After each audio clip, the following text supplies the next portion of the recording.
Selamat pagi, Assalamualaikum warahmatullahi wabarakatuh. Saya akan melanjutkan video pembahasan tentang tipe data terstruktur. Kali ini kita sudah sampai list ya. Sebelumnya kita sudah mempelajari bagaimana caranya mengakses elemen-elemen yang ada di dalam list, yaitu dengan dua ini. Yang pertama adalah dengan menggunakan square bracket, kita mengakses indeks keberapa yang mau kita akan akses. Yang kedua adalah dengan menggunakan fungsi indeks, gitu ya. Jadi sebaliknya, kita pengen tahu nih kalau elemen tertentu itu tuh ada di indeks keberapa sih gitu ya. Jadi kalau yang pertama itu kita ngasih indeksnya, kalau yang kedua itu kita nanya indeksnya berapa. Nah, sebenarnya ada satu lagi ya kalau di mana? Kalau di lecture note, yaitu kita bisa mengakses list dengan menggunakan slice gitu ya. Jadi bukan hanya indeks, tapi saya juga bisa pakai slice ya. Slice pada list itu sama ya, mirip ya. Jadi pakai square bracket gitu ya. Tapi dia cara nulisnya adalah begini. Slice itu nulisnya begitu ya. Ya, jadi kira-kira begini. Di mana bagian sininya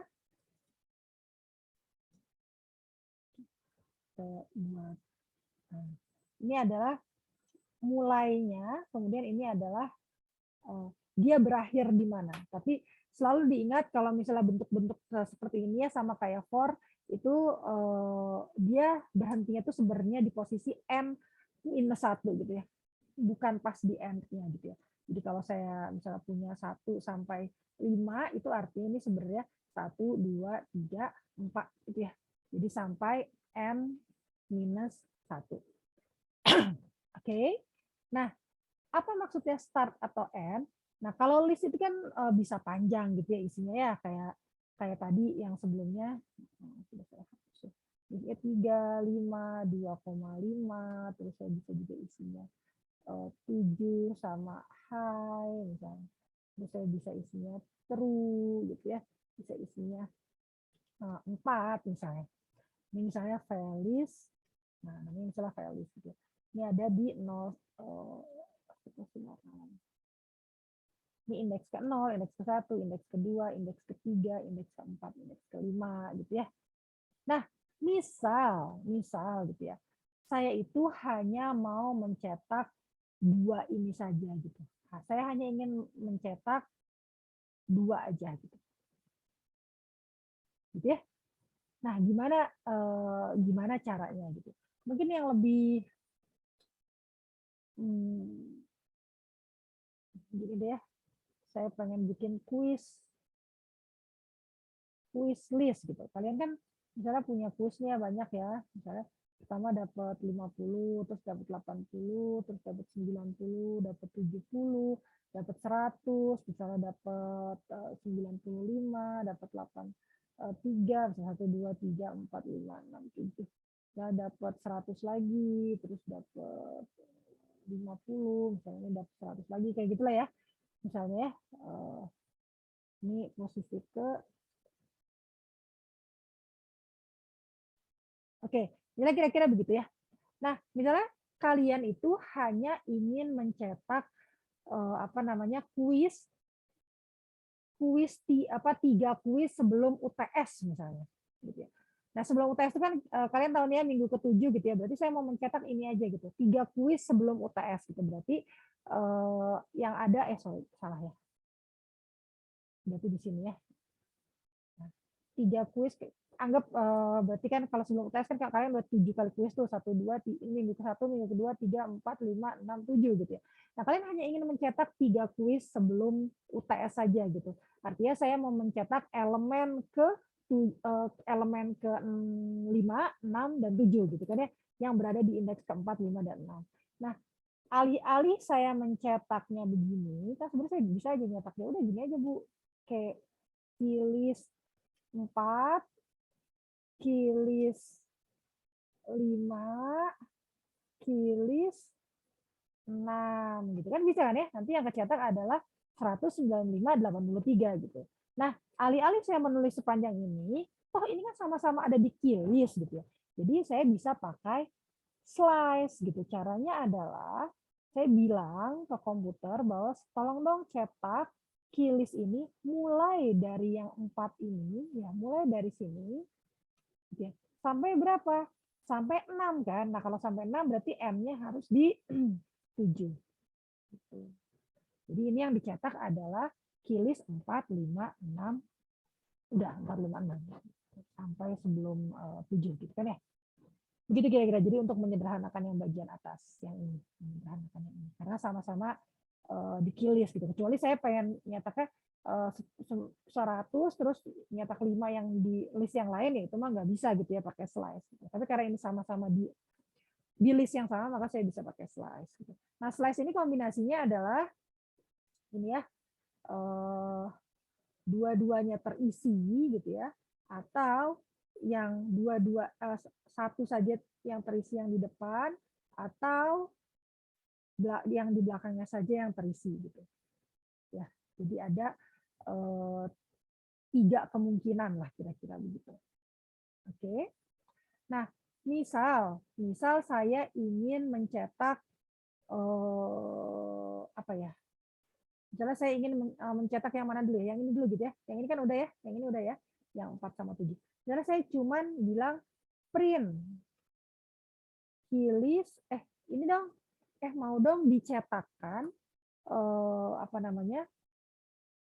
Kuis, semua kuis setelah UTS. Nah, gitu. Tolong cetak semua kuis setelah UTS. Berarti kalau dicetak kuis setelah UTS, saya tinggal bilang, oh berarti kan kuis setelah UTS itu apa? Ini ya, 7, 8, sama 9. Saya bisa bilang begini, 7 sampai berapa?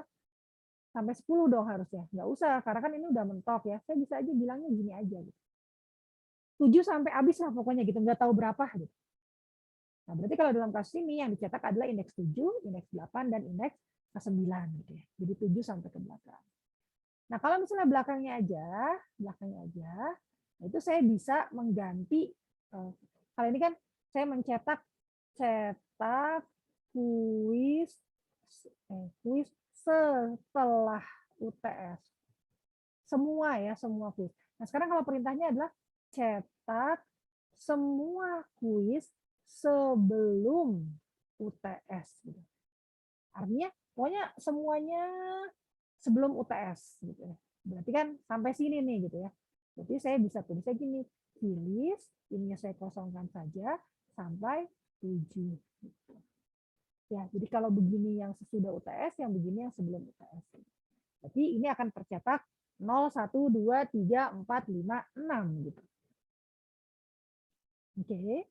Nah, mungkin ada satu lagi kalau indeksnya negatif ya. Kalau indeksnya negatif gitu ya. Misal saya pengen apa ya? Nah, ini nih. Misalnya saya pengen mencetak sama kayak yang ini gitu ya. Tapi saya pengennya mundur gitu. Coba dong misalnya cetak atau saya bedakan ya. Coba cetak nilai kuis, nilai 2 kuis terakhir. Nah,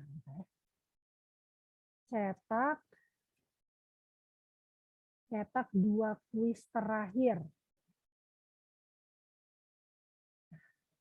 Kalau cetak 2 kuis terakhir gitu ya, berarti saya tuh kayak yang nggak perlu tahu panjang listnya berapa gitu ya. Udah, berarti pokoknya dua kuis terakhir kan. Berarti saya akan ambil mulai dari -2 gitu kan. Sampai habis aja, pokoknya 2 kuis terakhir aja gitu. -2. Nah, seperti yang tadi ini saya bisa tulis sebagai -1, -2, -3, -4, dan seterusnya gitu. Ya. Oke. Jadi kalau keylist mulainya dari -2, berarti artinya saya akan ngambil dari sini. Sampai berapa? Ini kan nggak ditulis ya. Nggak ditulis ya. Karena nggak ditulis ya udah sampai habis aja. Oke, jadi kira-kira itu yang dipakainya tuh kira-kira untuk itu gitu ya. Kalau yang ini kan, yang pertama ini kan udah jelas gitu ya, mulai dari mana, selesainya dari mana. Nah, kalau yang ini biasanya dipakai untuk coba dong cetak elemen setelah apa gitu. Cetak elemen setelah apa sampai habis.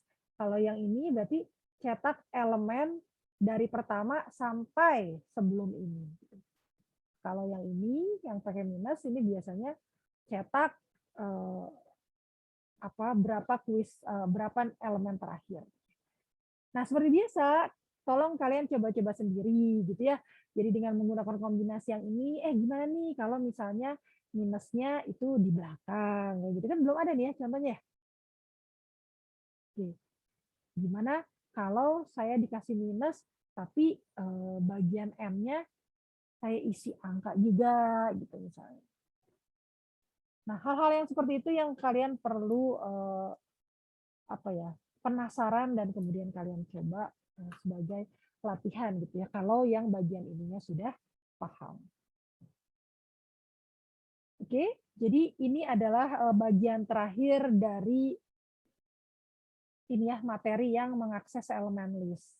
Di video selanjutnya kita akan belajar bagaimana caranya kalau misalnya sudah ada listnya, kemudian kita pengen nambah elemen di sana. Oke, oke seperti biasa mudah-mudahan video pembelajaran ini ada gunanya, gitu ya, ada manfaatnya sedikit banyak, dapat dipahami. Selamat pagi semuanya. Wassalamualaikum warahmatullahi wabarakatuh.